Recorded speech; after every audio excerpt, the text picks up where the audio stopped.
ദൈവനാമത്തിന് മഹത്വം ഉണ്ടാവട്ടെ. എൻ്റെ പേര് നിമ്മി. ഞാൻ പാലക്കാട് നെന്മാറയിൽ നിന്ന് വരുന്നു.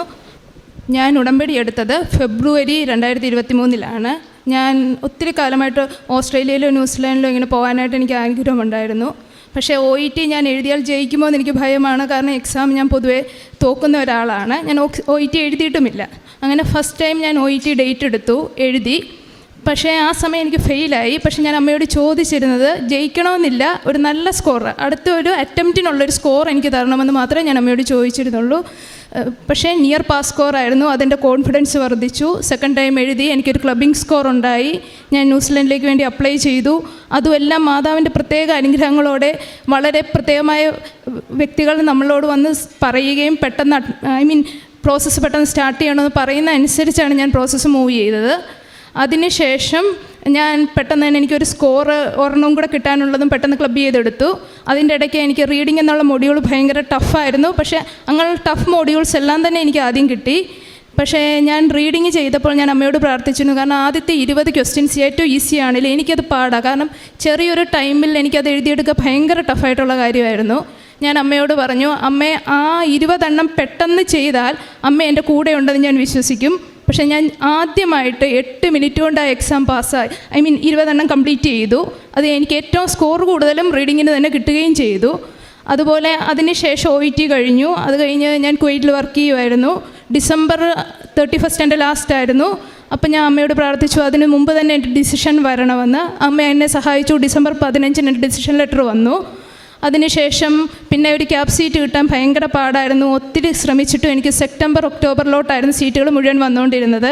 അതൊത്തിരി ലോങ് ആയിരുന്നു. എനിക്ക് ജൂണിൽ കിട്ടണമെന്ന് എനിക്ക് വലിയ ആഗ്രഹമായിരുന്നു. ഞാൻ വീണ്ടും അമ്മയോട് പ്രാർത്ഥിച്ചതിൻ്റെ ഫലമായിട്ട് ജൂൺ 27 ഞാൻ ചോദിച്ച ഒരു സ്ഥാപനത്തിൽ തന്നെ അമ്മ എനിക്ക് അഡ്മിഷൻ തന്നു. അതെൻ്റെ ജീവിതത്തിലെ വലിയൊരു അനുഗ്രഹം. കാരണം ഞാൻ എക്സാം എഴുതുമോ പാസ്സാകുമോ ഒന്നും ചെയ്യുമെന്ന് വിചാരിച്ച ആളല്ല.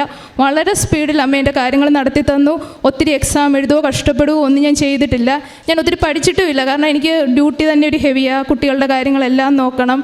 അതെല്ലാം കൂടെ കഴിഞ്ഞിട്ട് വളരെ നല്ല രീതിയിൽ തന്നെ നല്ല സ്കോറോടുകൂടി, അത് എല്ലാ മൊഡ്യൂൾസിനും എനിക്ക് B തന്നെ എല്ലാത്തിനും ഉണ്ട്, ക്ലബിംഗ് ആണെങ്കിലും. അതുപോലെ തന്നെ എൻ്റെ അമ്മയ്ക്ക് വേണ്ടിയാണ് അടുത്ത സാക്ഷ്യം. എൻ്റെ അമ്മയുടെ ഒരു കാലിന് വെരിക്കോസ് വെയിനായിട്ട് ഭയങ്കര സ്വെല്ലിങ്ങും ഒരു റെഡ്നെസ്സും ഒക്കെ ആയി. അമ്മയ്ക്ക് തീർത്ഥം നടക്കാൻ മേലാതെയായി.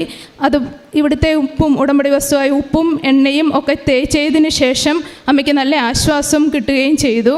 അത് എൻ്റെ ഏറ്റവും വലിയൊരു സാക്ഷ്യമാണ്. അതുപോലെ കാരുണ്യ പ്രവൃത്തിയായിട്ട് പത്രം ഞങ്ങൾ വിതരണം ചെയ്യും. ഞാനും എൻ്റെ മോനും കൂടെയാണ്. ഞങ്ങൾക്ക് ഒത്തിരി ഇഷ്ടമാണ് പത്രം വിതരണം ചെയ്യാൻ. അതുപോലെ ഞങ്ങളുടെ ഫ്രണ്ട്സിൻ്റെയൊക്കെ ആണെങ്കിലും ബാലൻസ് പത്രങ്ങൾ വരുന്നത് ഞങ്ങൾ മേടിക്കുക, എല്ലായിടും ഹോസ്പിറ്റലിലും അടുത്തുള്ളിടത്തും പള്ളിയിലും എല്ലാം കൊണ്ടുപോയി ഞങ്ങൾ വിതരണം ചെയ്യും. അതേപോലെ ചെറിയ കാരുണ്യ പ്രവർത്തനമായി വീട് വെക്കാൻ ഞങ്ങളുടെ ഉള്ളതുപോലെ വലിയ തുകയൊന്നുമല്ല, ചെറിയ തുകകൾ.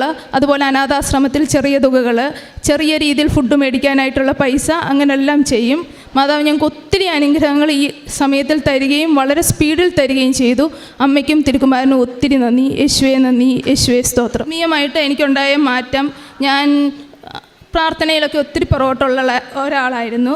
ബൈബിൾ വായിക്കാനോ പള്ളിയിൽ പോകാനോ ഒന്നുമില്ല. സാഹചര്യമുണ്ടെങ്കിലും പോകുക ബുദ്ധിമുട്ടാണ്. പക്ഷേ ഉടമ്പടി എടുത്തതിന് ശേഷം എൻ്റെ പ്രാർത്ഥന ഒത്തിരി കൂടി. പള്ളിയിൽ പോകും, കുമ്പസാരിക്കും, അതേപോലെ എല്ലാ ദിവസവും കൊന്തയെത്തിക്കാനും ബാക്കി പ്രാർത്ഥനകൾ ചൊല്ലാനും ഒക്കെ ഞാൻ ചെയ്തു. അതുപോലെ തന്നെ ഞാൻ ഉടമ്പടി എടുക്കുന്നതിന് മുമ്പേ എൻ്റെ പേരൻസ് ഉടമ്പടി എടുത്തിരുന്നു. അപ്പം തൊട്ടേ ഞാൻ അന്ന് ഉടമ്പടിയിലല്ലെങ്കിൽ പോലും അമ്മ എനിക്കങ്ങനെ പ്രാർത്ഥന ചെല്ലണ്ടെന്നൊക്കെ പറഞ്ഞു തരികയും ഞാൻ ഇവിടുത്തെ യൂട്യൂബ് നോക്കി പഠിച്ച് എൻ്റെ പേരൻസിൻ്റെ കൂടെ അവരിവിടെ ചെയ്യുമ്പോൾ ഞാൻ കുവൈറ്റിലും അതേ സമയത്ത് കൃത്യമായിട്ട് ചെയ്യുകയും ചെയ്യുമായിരുന്നു. അങ്ങനെ എനിക്ക് പ്രാർത്ഥനയിലും ഒക്കെ ഒത്തിരി അനുഗ്രഹങ്ങൾ ദൈവം തന്നു. ഒത്തിരി അനുഗ്രഹം എൻ്റെ ലൈഫിലുണ്ടായി. യേശുവേ നന്ദി, യേശുവേ സ്തോത്രം.